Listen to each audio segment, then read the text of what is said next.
Wrigley Field, home of the Chicago Cubs baseball team, was first built in 1914 on top of a seminary site in Chicago, Illinois, and is the second oldest ballpark in the Major League Baseball franchise.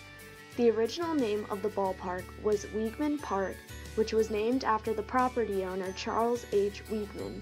The original seating capacity of the stadium was around 14,000, and it costed approximately $250,000 to construct. Many renovations have taken place since, including the expansion of bleachers to accommodate over 41,000 fans and the addition of offices, broadcast booths, and other amenities such as restaurants and private boxes. For example, bleacher-style seating and the scoreboard were not constructed until 1937, and lights were not added until 1988. A defining feature of Wrigley Field is the Boston ivy that was planted along the outfield wall in 1937. During that same year, a plan was made to rebuild the bleachers with concrete instead of wood.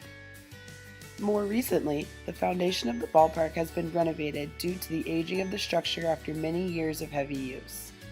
Wrigley Field was built on a sandy lake bed that was raised with repeated infilling, with the bedrock beginning 75 meters below the surface.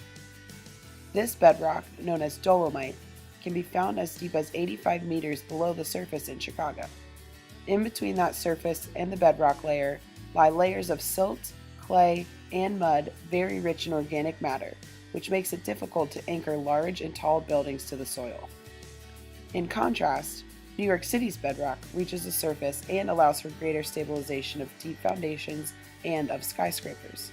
It is not surprising, then, that soil stabilization was vital in constructing the 30,000 square foot underground clubhouse and the 50,000 square foot plaza surrounding Wrigley Field.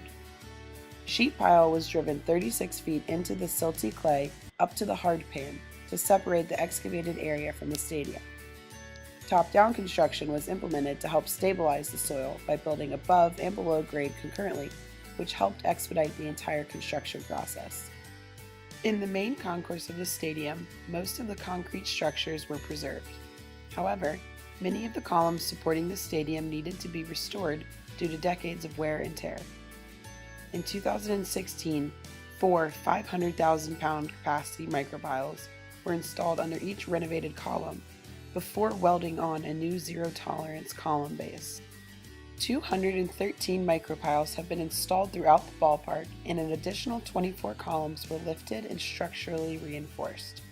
As a result of adding these columns, the stadium will be able to withstand a larger load capacity and therefore a larger crowd and more innovative design. The 1060 project, also known as Wrigleyville, is a 5-year, $575 million privately funded project which began during the Cubs' 2014 season and is expected to be completed by 2018. The project intends to upgrade the facade, seating, 5,700 square foot jumbotron, and an adjacent hotel, plaza, and office retail complex among many other amenities. The renovation is divided into 4 phases, which update the stadium as well as the surrounding area.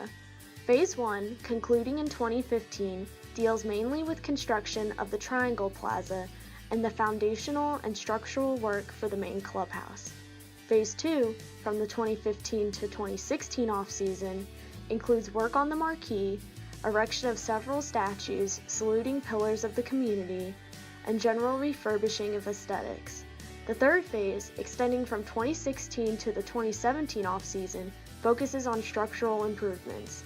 These are aimed at reinforcing the right field bleachers and the inclusion of a new batting tunnel for the visiting team. The fourth and final phase is a completion and wrap-up phase that will last into 2018. The construction of the 1060 project could not have been possible without the renovations of the foundation and structural support, as the foundation soil was unsturdy and unreliable. These engineered renovations will ensure both the safety and entertainment of thousands of baseball goers for many years to come.